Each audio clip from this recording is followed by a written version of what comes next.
What do you think Vosh's... Okay, yeah, we had some questions. Let's go over them. So what do you think Vosh's worst media take is? What do I care about Vosh's media takes? I mean, there are some bad ones. Never for things that I care about, though. Fair enough. So Zena doesn't give a shit. I give a shit in the sense that I think he's overly harsh to the Marvel movies. I think his whole color palette discussion about Endgame is stupid and wrong and stupid.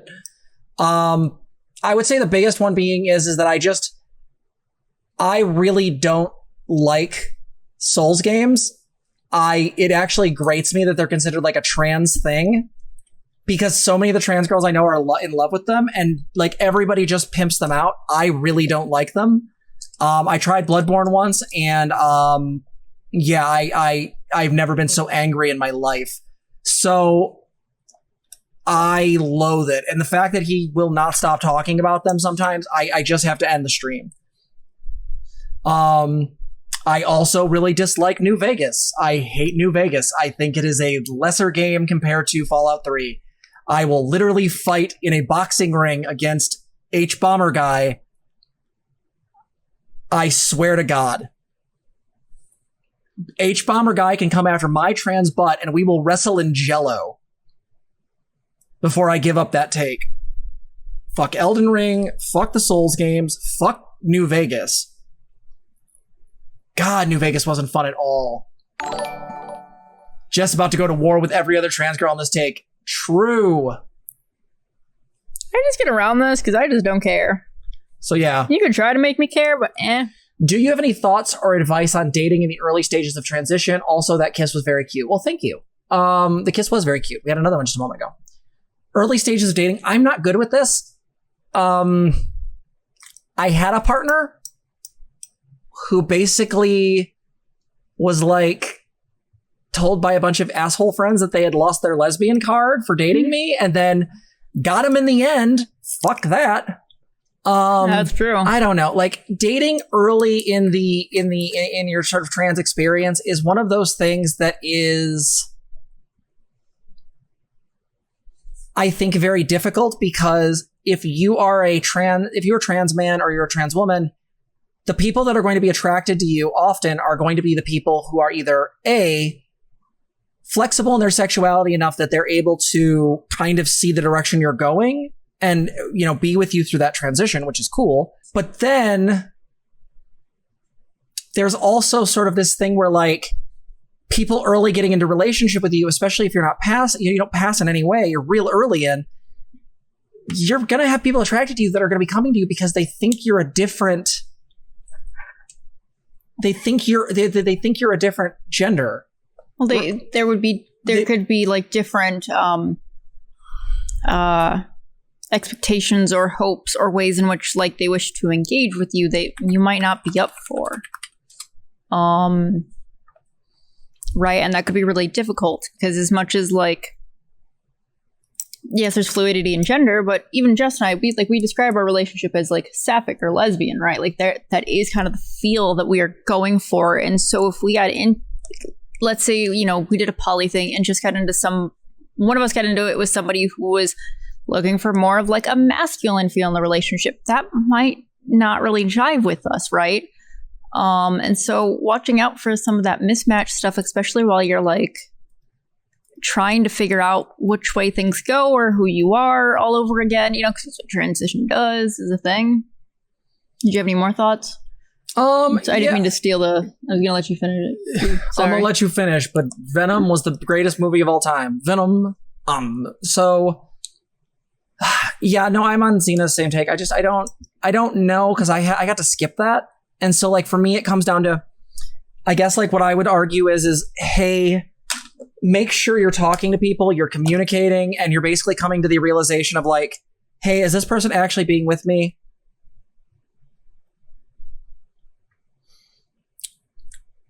Because they want me? Because they want me for the person I'm going to be? Or are they with me because of who they see me as now? And that's not that, because we get into that weird paradox, right? There's a difference because if you are identified as a trans woman, the moment you come out, you are a woman. Hell, some people argue you've always been one. I go back and forth on that framing. But arguably, you are a woman from that moment forward. That's true. fucking true.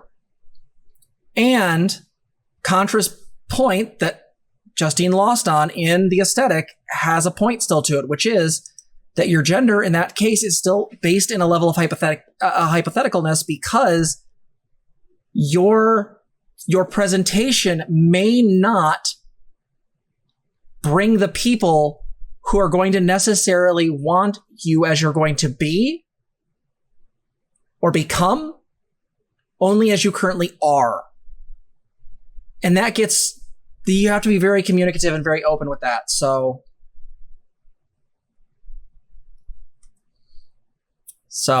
yeah, it's a thing. Yeah. I think there'd also just be a lot of extra stress because, like, so there's one that, so here's what I think people want to do, right? Is probably there's a lot of want to, like, explore yourself as, like, a sexual being, right? A spectrum, allo spectrum, whatever you are, okay? So explore yourself in that format, and that does kind of need, you know, you can do some of that solo and individually, cool, but there is another part of that where, like, no, the way that you relate to people is going to give you information. You want to be exploring how you fit in that kind of a situation. That's a natural need and a want, right? And so I think people want to do that, but at the same time, like, transitioning takes a lot of extra effort and a lot of extra piecing through stuff that's going on in you. A lot of times there's all this sorts of family stuff going on. So I think the most I've got is tread carefully. You know, take the time for you to give yourself the time that you need to transition. So there was a question earlier about how do you feel about brave spaces? So basically, safe space is a place where you're supported without being challenged, whereas a brave space is a supportive environment where you are challenged. I like the idea. If it's the idea that you're presenting, I think that's actually a really good one, Jason. That's from Jason Nebular. Yeah, I guess I've never heard it framed that way. So I grew up where safe spaces were a big thing. And really what they meant was, like, particularly in the school format where these things were coming about, it was, hey, this teacher's LGBT friendly, and so you don't have to worry if you are gay or lesbian in this classroom. That's what those stickers meant back then. And so it seems like there's a very different, like, framing or use for these spaces. But it didn't mean, like, no, it really just meant, like, hey, we're not going to hate you for being gay. Like, that's really what those things meant. Yeah, so safe spaces, to me, the safe space thing is, I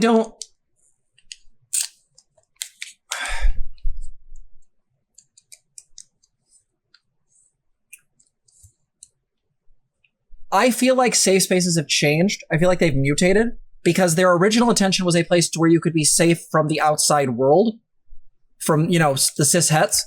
Like bigotry and, yeah. You know, the breeders. Wow. The thing has changed now where it becomes an area of, essentially, now it's a place where you can't be challenged. And I don't like that because, to me, I think there's a place for that kind of safe space. But I also find there being a lot of really useful utility and benefit of being able to be in a challenge space. So I've talked about before, like, the 3 levels of communication my dear friend gave me. And they are, level 1, just support. So when someone starts talking and they want something, you know, they're talking at you and you're not sure whether they want advice or they want, like, something, the answer I would always go is, okay, what level of feedback do you want? And it goes like this. See Princess Opal, hi. 1, no challenge, just support. That's it. Full stop. Level 2, maybe some advice or challenge, but with still a focus on support. Level 3, still support, but with real challenge. You don't ask for level 3 unless you really fucking want it.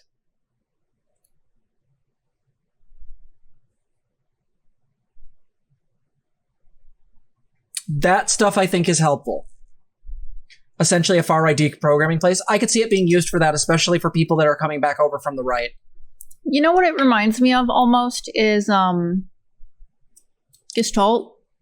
Was it what did they call it when you were, like, the really difficult Gestalt stuff where, like, You guys really going hard. That's not a Gestalt thing. You're thinking of encounter groups. Oh, I'm sorry. You're right. It is encounter groups, not Gestalt. But yeah. No, Gestalt groups can get as intense as like an encounter group, mind you. But an encounter group is specifically made to just, you come in, you sit. The way I've always had them described to me is you come in a group, you sit down. There's no format other than just be in the group and talk. And eventually someone's going to crack, because without a structure or format, people have shit come up. It's pretty intense. Gestalt can certainly also generate a lot of stuff. Okay, so here's the deal though. Like, when we're talking about spaces, like the big thing is to be clear about the expectations in a space, right? And what you want or need in that moment, right? If you're not in a place for challenge, no, that's a cue to go, hey guys, I need to take a break for a second. I'm not in this place right now, right? Like I know we talk about these things, but these are really just situational things, right? The goal here is know what you're getting into and be up for it. Yeah. I mean, that's the deal there. Like, if you're showing up for like a college class where you're going to be debating people, show up for that. Yeah, come fucking prepared, right? Right. We had a question up here from Social Psych Explainer, which was, I have another hot take question. Do you think transgenderism should be in the DSM? My argument is yes, so we can get insurance to pay for shit. No. Not like how you're saying. No, I don't think that should be in the DSM. I don't think that should be a diagnosable condition. I'm actually really happy they took it out of the ICD-11. I do not think being trans is a pathology. The DSM is specifically for pathology. It is made for diagnostic coding for pathology. There are easily other ways to make it so insurance pays for things. In fact, insurance is being pushed on this all the time. One of the things that's happening with my FFS is that the GoFundMe is my backup, right? If that money doesn't get used for FFS, it'll go towards like a boob job. But the thing is that the place I'm going through, which is the University of Wisconsin, is essentially, they go through, they challenge insurance, then they do a two-way discussion with insurance, challenge them again, get denied again. And then eventually what's going to happen is they're going to assign a law student to me who is then going to help me fill out the paperwork so that I can challenge the state. Because generally, whenever this happens, when you challenge the state, you can force an insurance provider to cover certain things. You just have to go through a lot of headache because the medical consensus is that these are medically necessary conditions. This is already decided. And so to me, having them as things in the DSM, you're essentially saying that being trans is a mental illness. Something does not have to have a diagnostic code to be covered. There are other ways to do that. For example, you could easily put down the code of gender dysphoria, which already is an existing code. I've done it before. Or major depressive disorder or something equal, and make it directly connected through your notes and progress that it's directly related to not being able to transition. You can even make the argument that you essentially are of the opinion that by transitioning, you will see each of these pathologies or each of these mental illnesses decrease, right? Thus them being medically necessary. And you don't have to ever pretend that being trans is somehow a mental illness, because that's what it being in the DSM would mean. And there are other states as well that are either have laws on the books or are getting laws on the books to force insurance to pay for these things. That is another route that can happen as well. Yeah. Adrian said, a pansexual, demisexual person can be a better bet on a partner, but might not still work out. The truth is, when we transition, we also change in ways that have nothing to do with gender because we become more of ourselves. I hope that makes sense. Yeah, I mean, I've been sort of framing it this way. My dead name, the guy that was, and you've seen pictures on Twitter if you've followed our Twitter account, that guy is dead. Like, I don't really resonate with him in any way, shape, or form now. I don't see him when I look in the mirror now. Like, I just don't. And so the thing is, for me, is that the idea of a partner staying through a transition is going to be based on a number of things: their relationship, their sexuality, their willingness to do so. You know, I've heard the story, I've mentioned it on stream before, about the woman who, you know, her husband became her wife, she transitioned, and essentially, the wife chose to stay with her wife, but does not identify as bisexual, pansexual, or a lesbian. She just wants to stay with the partner she's been with. Her care for that person transcended the gender issue. Yeah. Not that she identifies in a way that would normally allow women, but because she cares about that person. So I think that is we have to realize it again descriptively. This is why why we believe descriptive is better than prescriptive uses. I think when we transition, though, I think you're right. We don't just change. So we say we become more ourselves. Another way to think about this is we become another person. And that other person may not fit with the previous life. I was lucky. This fits actually better with the person I'm with. But I can think back to partners of mine where if I had actually spoken up about the feelings I was having, this would have never worked. Whenever we transition, we have to be honest with ourselves about the simple fact that this may end our relationships. Because the person we went into those relationships as may not be here at the other end. This doesn't even just happen with transition. Just growing older, you have new iterations of yourself through personal work, personal growth. Yeah, that's where I was thinking. The self is not permanent, right? Yeah, Zen 101. Yeah. The self is not permanent. And especially with big paradigm shifts, yeah. I read that I read the pansexual to demisexual thing is more of a hope for somebody that will be better fit with the transition, yeah. Would be, they're not feeling as attached to the gender of the person and therefore not as bothered, I think, when that shift happens. I would agree with that. That's how I read that statement in the first place. However, demisexual isn't the same kind of orientation as gay and lesbian is. Demisexual is more a description of how attraction arises for a person and not a description of gender. So somebody who is demisexual could still have another sexual orientation like lesbian, gay, bi, pan, whatever. Though to be fair, I think if you go with Adrian's point, this actually could be an interesting discussion about you. You've identified as a lesbian, but I got past the demi threshold. So one of the things you could make an argument about in this discussion would be is there is a possibility for demi people that they may actually transcend their sexuality if they like the person enough because it's already a barrier of threshold. Like the lady I use in the example where, let's say, if there's a threshold for how much someone's liked, once they've gone past that, their gender becomes may be less meaningful because it's still that person. It's still, it's still, and the connection is still very strong, and that's the main part there. As long as that connection stays strong, I can see that. I think it just depends on the person, right? How strong that orientation is for them, depending. But still, a paradigm shift can be a thing for any relationship, anyways. Like that can still be altering. So. Yeah. We got another question in chat. We got Mugat Inc. said, do you think that we should counter the right by saying, what is a person? And complain when they give a somewhat nuanced and philosophical answer? I think that's a perfect tactic. I mean, the whole what is a woman thing, I've been ignoring it because it's just stupid. But I do think that if we're going to challenge that, I think we need to nail them on the fact that they're sort of playing this game where they're like, this is just simple and intuitive, and nail them on the fact that it's simple and intuitive. And if that's one way you could do it, great. I don't have a big attachment one way or the other what tactic you use. The problem is pointing out hypocrisy with the right is never going to work because they don't mind being hypocrites. They only will point out hypocrisy when it's useful to them. I think, now I will say, Wash, I think does have a good video on working with people and changing their opinions. And one of the things that he says is that you need somebody who's actually willing to have those conversations with you and actually wants to be doing that. True. That's a huge one. So my thing is always going to be tailor what you're saying to the person's knowledge and ability. Okay. So like Jess and I get very deep into queer theory just now, that whole segment. Okay. Like what we've been talking about is super deep. All right.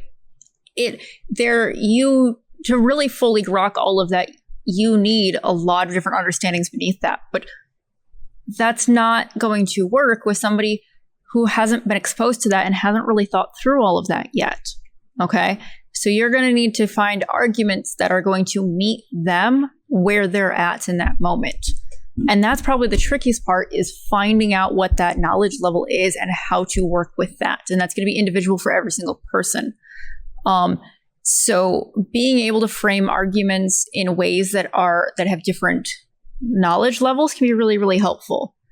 And also being willing to come back to, I think the other big thing is being able to come back to a person is another big one. Sometimes you will only get one shot with somebody. Cool. But if you do have the ability to recheck in, revisit, be a source that can bring more knowledge, bring more understanding, give them a way to process and work through things, then now you have a longer, now you have a lot more learning going on in a longer period and more influence, right? So that's my thought on that. We have a question from C Princess Opal. I'm not going to read it out loud because I don't remember if those terms are problematic. So here's the thing. The question was about certain types of content in anime, specifically stuff that's kind of creepy and not great. You can probably think about what those tags are. They're ones that I avoid often. The question is, what is our opinion on that? I've said before that I think there's an argument to be made that if that type of content can prevent somebody from acting, then I think there is a value to that. You meant both of us? Sorry if that didn't come through. Fair.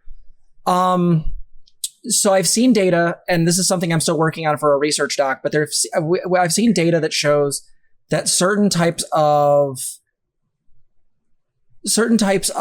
media can reduce rape rates or reduce assault rates. And if that data holds, and I'm not saying it does, I just don't know. To me, I think if there's a way that it can reduce certain types of behavior, great. If it seems to create more of that behavior, then we have a problem.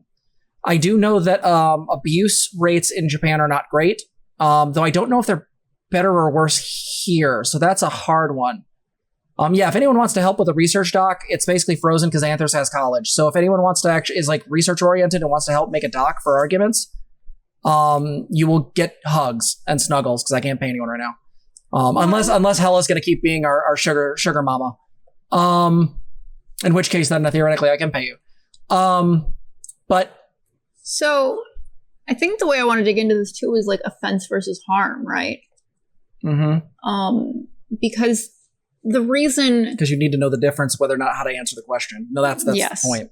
Yeah. Well, and so there's a lot of... We've talked about this with Ms. Kobayashi's Dragon Maid, right? We did a whole big thing on that one and why we're not super thrilled with that series despite wanting to be. When we talk about media having problematic stuff in it, it's important to remember that there is a big difference between offense versus harm. And so there's a lot of the communities that treat problematic content and the people that watch it like they are doing harm.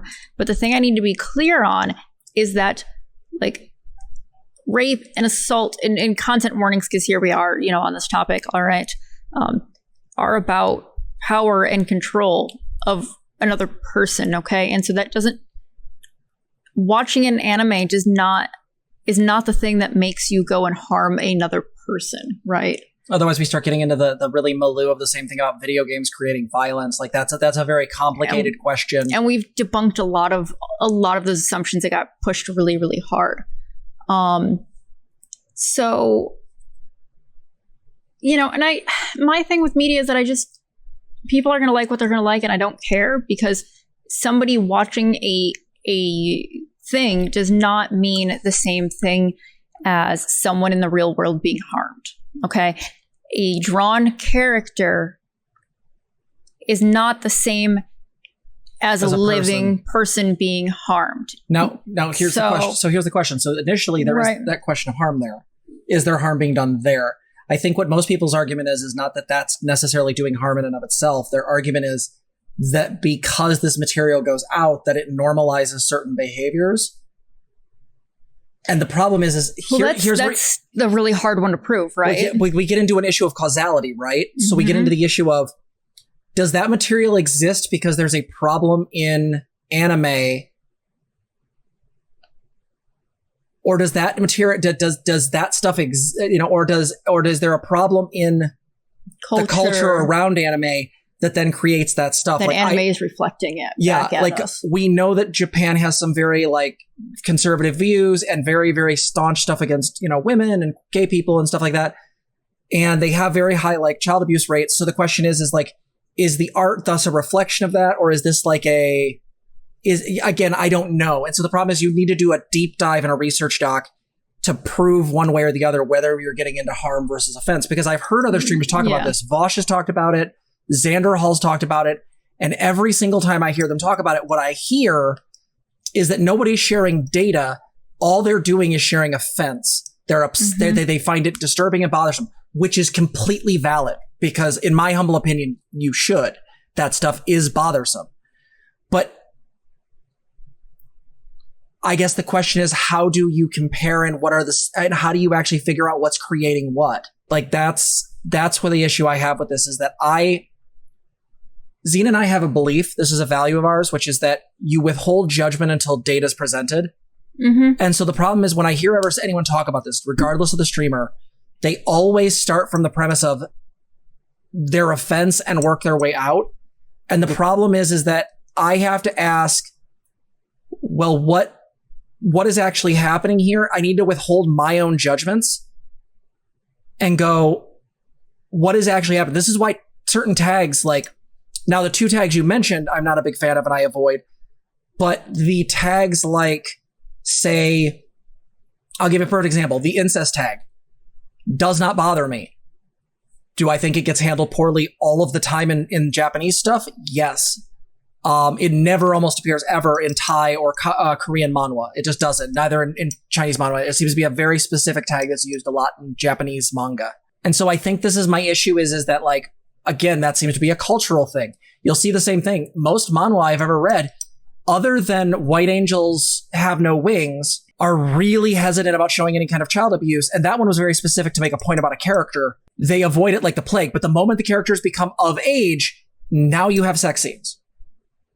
Now they do it. They're really, really careful about that in especially Korean stuff. And so I don't know how culture affects this. I don't know. Well, and my hope with data, if we're going to make the culture argument, that one especially, we should hopefully be seeing, studies done that are demonstrating this in some format, right? Like there are different statistics that can evaluate a shift or a demonstrable effect that is happening, right? Mm-hmm. I'm trying to think of some examples, but my head's just kind of blanking. You're like, something comparing rates or some complex studies. I'm not an expert on research. Okay, I'm not. But there still should be some ways that are identifiable. Like when we talk about like systemic racism, okay, we see that in all sorts of different ways from, workplace and access in schools. We have all different kinds of ways in all of these different areas that we see the effects like literally in the data. Like we can point to it and be like, this effect is happening. We know it is. Mm-hmm. Right. And so this is one of those things where that's kind of what Jess and I are talking about when we mention the data thing. Yeah. And additionally, like I'll give you an example. So I have a client. I had a client once who confided in me after a lot of work, basically saying, yeah, hey, I look at this tag, one of the tags that was mentioned, right? Specifically ones of certain characters, feminine characters underage. So me as a clinician, I have to sit there and go, okay, I have to withhold judgment on this because this person's coming to therapy. There was no evidence whatsoever that this person was going to harm anyone. They just weren't. There was no evidence whatsoever that was the case. So then I had to get into this sort of moral philosophical question. If this person's looking at this stuff, but has no intention or ability or desire to in any way enact this in the world, do I give a shit? And the answer I came to at the time, and I'm always willing to reopen this up as a discussion, is that even though I find it not great, if this person is consuming a content without it affecting anybody in the real world in any way, shape, or form, which was what all evidence pointed to, because you damn sure if I had evidence that something was going to happen, I was going to report it because I have to by law. That's literally how confidentiality works. So I was very much on alert for any evidence whatsoever. So then we get into the question of, is this an issue or am I just offended? And what I came to was that I was offended. I was offended by the fact this person was doing this, but I couldn't actually find any kind of harm in and of itself of his actions. Does that make sense? Do you guys get that? this is a really hard one. And so again, I always come back to my discussion with Alice Little, a prostitute, about her experience as a sex worker. And what I always came back to is the idea that she's literally, because she's like 4'11", tiny as shit. Basically, you essentially have a situation where therapists were sending clients who had these proclivities to her to enact them with her. Now, at the time, I don't know how old she is now, but at the time, she was like 27. She just looked young. She looked like she was an adolescent. If they're able to get those needs met, and it means that those therapists are seeing a reduction in any kind of behavior that could lead to harm, how do we deal with that? Because I think people's offense sometimes gets in the way of us actually asking what is the efficient and efficacious way of dealing with the problem. If we can just find young-looking adult sex workers that these people can be with, and it means they're not going to harm anybody, even if that squicks us out and makes us uncomfortable, I guess my question to you guys would be isn't that better? It's the same thing I've made the argument about with Zena, and Zena's made this argument too, when working with parents and being like, how would you deal with it if your kid wanted to bring their partner home? And they'd be like, oh, I would never allow that to happen, like stay the night. To which my answer always is, you don't get a choice in this. You get a choice in whether you can either A, know about it or not. If you're not going to make room for your kid to have to explore their sexuality, what's going to happen is they're going to do it elsewhere, and those are going to be more dangerous and more risky situations where they're going to be more likely to get pregnant, or there's going to be a consent issue. To me, my argument would be is that in this situation, those parents are feeling offended by the idea that their little baby is now growing up and doing sexual things, and that's fine. I get you're offended. But also putting that offense on that kid so that they can't explore that stuff in a safer environment is dumb. Like, I'm literally working with a client right now whose parent is based because my client is a lesbian and their partner stays over the night all the time. And God, I mean, think about how wonderful it would be as if you were a gay kid and your partner just gets to stay the night and you guys get to explore your sexuality without any judgment. Like, this might get me canceled, but like, do you guys understand why this is so fucking hard and why I can't come to a solid answer? Well, there's another angle that I want to bring up too. When we're talking about some of the problematic content in general, I think it's important to remember that like people like taboo subjects. Like, just in general, like humans have a thing about taboo, or they're working through trauma, or they're working through some aspect of themselves, right? And that may be a really problematic topic, all right? And I'm talking in general here, separate from the tag from earlier, but I think it's important to consider those things because when we're dealing with like writing or, drawn content, whatever else, like things that are not, harming another person, right? Or directly harming another person or showing that, right? Having a way for humans to get those things out and get those things expressed can be really beneficial, right? It's getting out those tendencies and that stuff in a way that isn't directly putting it on another person. It's getting it out in a way that is just, expressed in an art form, like writing or reading something. And so, yeah, people dealing with trauma may want to read things that are really difficult or get into really difficult content to see how how a character deals with it to help them better understand themselves or how to get through this. That may be helpful, right? And so this is why I can't get behind like crucifying or just treating people like shit because of content that they consume. I just can't. I mean, one of the things that actually allowed me to come out as trans and realize that there was something that didn't quite click with my own childhood sexual abuse was that, like, when I was abused, because of the circumstances of that, I did not fit in the narrative of my family. All the people that were abused in my family were women. And so when I was abused, it didn't make sense because the person who did it to me was a girl. I didn't know how to actually make sense of that until I eventually figured out, this was another kid in my family reenacting this stuff with me. And my gender did not fit because I sat there for years, decades, folks, being afraid because my whole perspective was that, men were predators. Now, do I still struggle with that? Sure, I have triggers and stuff around that still. I still work on it. But the difference being is I don't have them in the same way I did before. And a lot of it has calmed down since I transitioned, because there's none of this fear that I'm going to be this terrible monster. What I realized is that no, I had my own gender and my own perspective wrong. How did I figure that out? Well, part of that was trans content on the internet, but also part of it was going into media that had depictions of abuse and realizing that when I saw depictions of abuse in multiple different kinds of media, what I always noticed is I wasn't taking the perspective of the abuser. I was taking the perspective of the abused. I was resonating with them, and specifically the female characters. Like, there's a flashback scene in Split that I can't watch because it is absolutely triggering for me, because it is so close to what my brain's conception of abuse is. And it's why it took me so long to actually admit and fully embody the fact that, yeah, no, I suffered CSA. That was a thing that happened to me. Let's see. Sea Princess Opal. It's going to come down to the individual cases. I can't say whether someone's a P word or not, depending on a lot of different factors. Again, you come down to the number of criteria.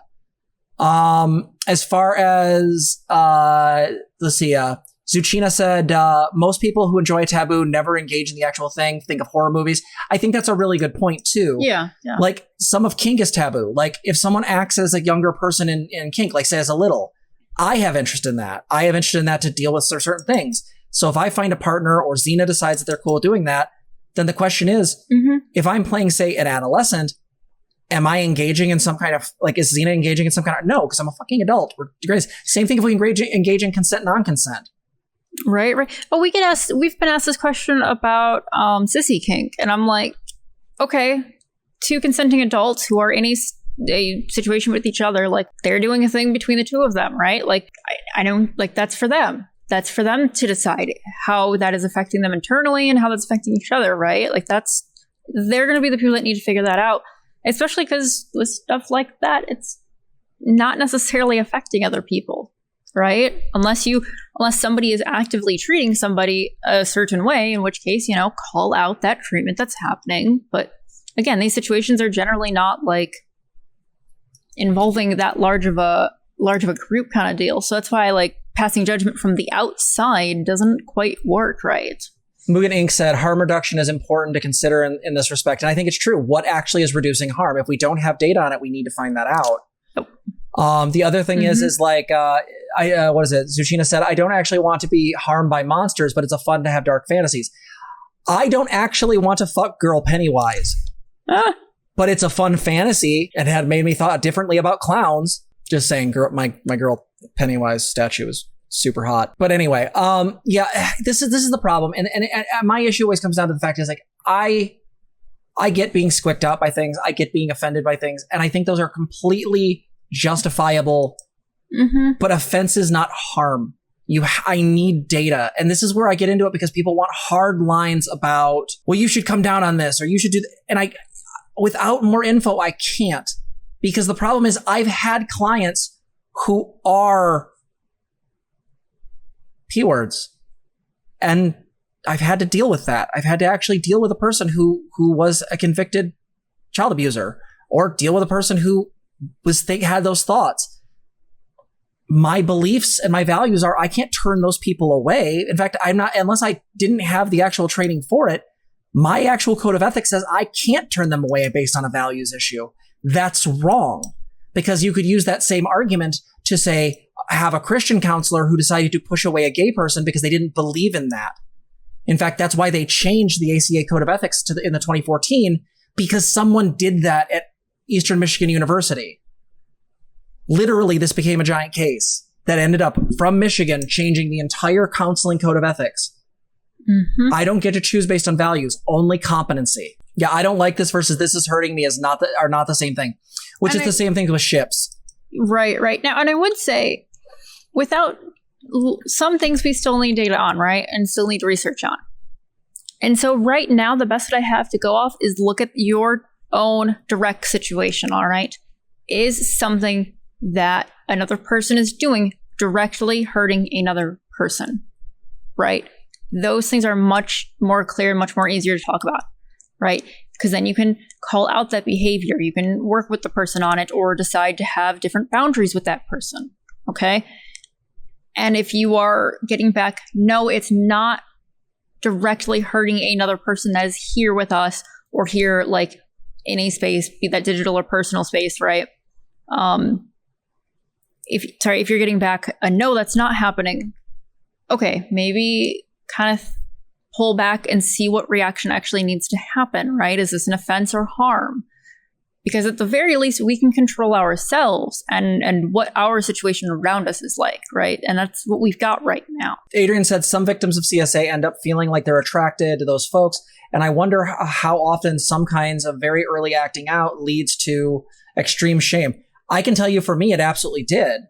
Mm-hmm. Like, no, in no way did I ever become an abuser, but there was definitely a time in third grade where, because I was reenacting the stuff that was done to me, I ended up doing that to a girl in my class. I took her back home and I basically coerced her into doing something that she was not interested, or at least half and half interested in doing. That was also the time when that got revealed in school, and I ended up not having friends for basically the entirety of my school career, other than a small group of people. I didn't actually start having friends till high school. I was literally just completely isolated. There's a way in which I think sometimes when we see these effects, we don't see them as what they are. They're symptoms of abuse that then sort of permeate their way out. And to me, I definitely feel like if someone actually had been paying attention, I could have been stopped from doing that and made to understand what I actually was doing, because I had no fucking clue. For years, I beat myself up. And again, I think the problem is very common with children, though, too, isn't it? To reenact abuse in different formats with other people. Mm-hmm.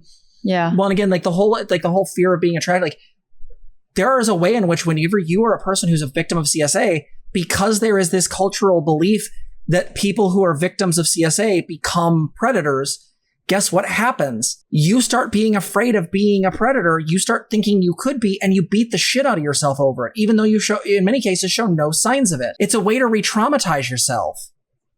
In fact, sometimes the thing that they're confusing for attraction is actually just sort of like, the best way to describe it is, what's it called? Intrusive thinking. It's intrusive thinking about your trauma. Oh, yeah, yeah. Your brain just throws out stuff that's vaguely related. No, it's not transference. It's intrusive thoughts. Yeah, intrusive thinking. Yeah. I'm just saying is like, again, I'm not trying to say anything's okay or not. I'm not trying to say like, this is blanket okay or blanket not. Zena and I have gone off on this topic on this channel. We've gone off discussing it. And every time we come back to the same thing again and again, this is a really hard fucking topic. And I get really squicked about it because there's no good answers. Well, and I hate seeing the harassment from it, because that I can actually see the harm from, right? I can actually see when, like, mean and attacking comments, or people are being ostracized from friend groups, right? Or people come onto our server and are afraid to talk about certain content creators, right? We don't have any list to prevent anyone from talking about anything. If you can't talk about a content creator, it's probably actually because that person is going to break TOS and be talking about adult content in spaces that are meant for all ages, right? There are some content creators that we've gone over on this channel that have done things that are trigger warning worthy. And we can't just have that open in a space that's also meant for young people, okay? But that's our reasoning, okay? We don't care what content creators y'all like. Like, that's fine. Well, and going into this, like Pluvius just said, like, again, I see people say we need to crucify P words. And like, here's the thing is, running the mental calculations, people will call lots of stuff this. This is what Republicans did. Remember, they called literally trans people groomers. Yep. Who gets to be the one to decide that? Is it only people that harm children? And then what is your line for that? Is this we have demonstrably shown this with evidence? Or is it all circumstantial? Like, I legitimately don't know. That's where that stuff gets really weird for me, is like, where is the line on that? Well, I've dealt with this growing up, right? Where like I've had friends that go like, this person's creepy. And I'm like, okay, well, did something happen? Like, are you okay? But then they won't tell me. And so or they can't like accurately say what's going on. So then guess what? The problem can't actually be addressed now. And in some cases, there were things going on. And in other cases, this was more of a manipulation tactic, okay? Like it can, if we can't actually talk about the thing happening directly, Anyways, I feel like we've been on this for a while. Yeah, let's do this. We're going to do one more question, and then that's going to be it for tonight on the questions. Little T asked this a while ago in chat, and also put it in the other chat now. Yeah, I'm also very pro rehabilitation. The last question we're going to answer for tonight is, do you have any tips on dealing with TERF friends? Do you want to start? How bad of okay, so like, all right. How severe of TERFing are we talking? You love your TERF friends because they're right about everything? I don't know what that means. That means that they're a troll. All right, well. So, Little T, you get one chance to tell me you're not a troll. You are not a troll. All right, so are you saying that they think they are? Could you clarify your statement? They think they are. Yeah, well, because they're part of a cult. Yeah, so Little T, the best way I can say this is that level of surety. Yeah, no, everyone's like fucking sigh of relief. Yeah, being a TERF is essentially being part of a cult. It is a belief structure in which these people refuse to acknowledge medical science, biology, psychology, sociology, and generally a lot of very real data that shows that our identities are very real. What do you mean, what science? Medical science? Biology? Being trans is valid, and it's been proven by all the major like health organizations. Yeah. Like the WHO, the APA, so the American Psychological Association, the American Pediatric Association, Academy of Pediatric Doctors. Yeah. Let's see, the AMA. American Mental Health Association. The WHO is World Health Organization. Yeah, I mean, this is just the science. This is a plurality of data.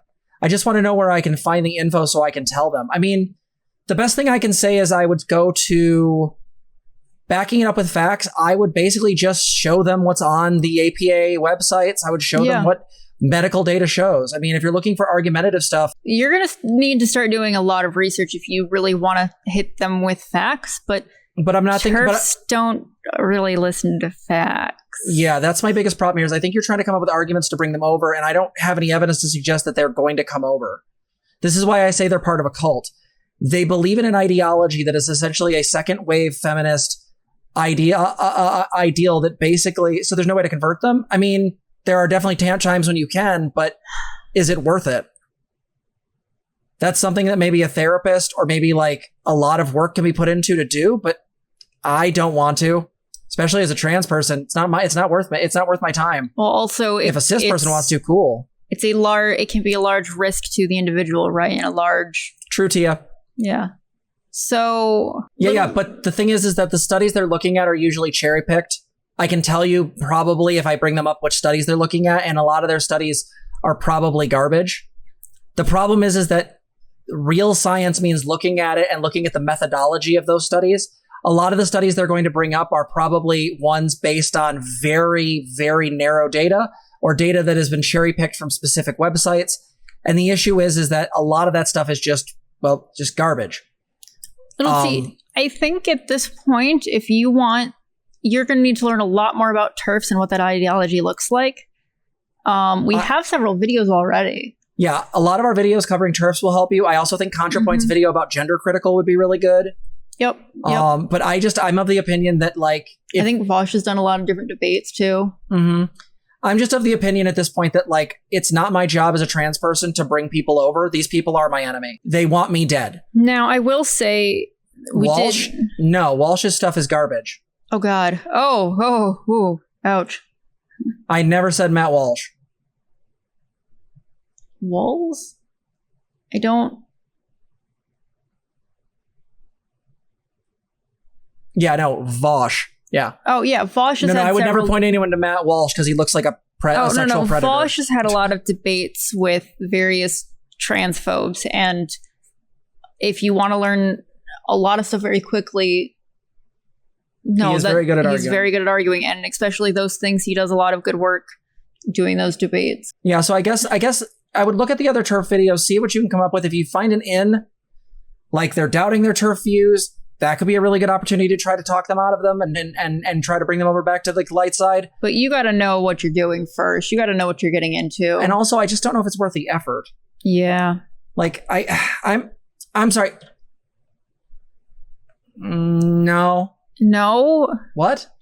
No, we don't do that shit here. Yeah, I'm going to say, Little T, this is a situation you got to work on work on your own. I feel like this is a, don't believe everything you read on Twitter. I'm going to say this is a thing of you got to decide whether those relationships are worth working towards, and hopefully those people are willing to come around. There's definitely some rumors about it. There's tons of rumors about tons of stuff. There's rumors about me for other things. Yep. I'll turn this around a little bit though. So things that do come up though, I know a lot of people on our channel do kind of struggle with parents that aren't supportive or family that isn't supportive. And that can be really, really hard stuff to deal with. You know, this was also coming up pretty recently as well. So when you're dealing with these people, I think it's important to figure out where your own boundaries are and what you need in the situation to feel safe, what you need to feel cared for and supported. And write that down somewhere. Keep that stuff in mind, especially when you're dealing with family that doesn't get it or wants you to think differently about yourself or doesn't want you to be trans. The big thing to keep in mind is that you have bodily autonomy, and you being trans is something that is going to happen at your own pace. It is your own body, your own mental health, and you need to take care of that and go at your own speed. Now, your parents, however, may not be ready for that, and that's okay. They don't need to be ready for it, okay? They don't need to necessarily fully rock everything. A base level understanding of just, hey, this is what is going on with me. This is what I needed you to know. Good enough. All right. Like that's cool. Your parents may need to spend their own time figuring out, shifting their own brains and their own views on things, right? Because maybe they have views about, or hopes for you in a certain way, right? That are now going to change. So they're going to have to figure that out on their own. And I think it's totally cool when people want to go deal with their parents and be like, hey, you know what? I really want to put my best foot forward and try and get them to understand. I think some people really need that, and that can help. Other times, when people find that they're waiting months and months and months for their parents to come around, no, it might be time to move on, to start branching out, to find other found family. And it sucks when people close to us aren't supportive. It really, really does. But the big thing is that if you're putting a lot of energy into maintaining relationships that aren't supporting you, then you're being prevented from putting energy into other relationships that could be supporting you, right? You could be using that time instead to find new relationships in the general sense, right? That do support you. And that's the big thing I think to consider is at some point, start looking for new stuff, right? Branch out more. Maybe reach out online, look for local groups. Kind of reach out to more community events to see what you can find as far as more support, right? Start doing those things instead of maintaining relationships that aren't helping you. Yeah, TERFs are a hard one. You got to decide whether those relationships are worth it for you or not. For me, they never are. It's not my job to save these people. So, but if you feel like you can, do it. If you like this video, please like, comment, and subscribe. Also, consider donating to us. You can support us on our website, transgirltherapist.org. You can also help us on our Patreon, link below, or you can become a member here on YouTube. Thank you so much for watching.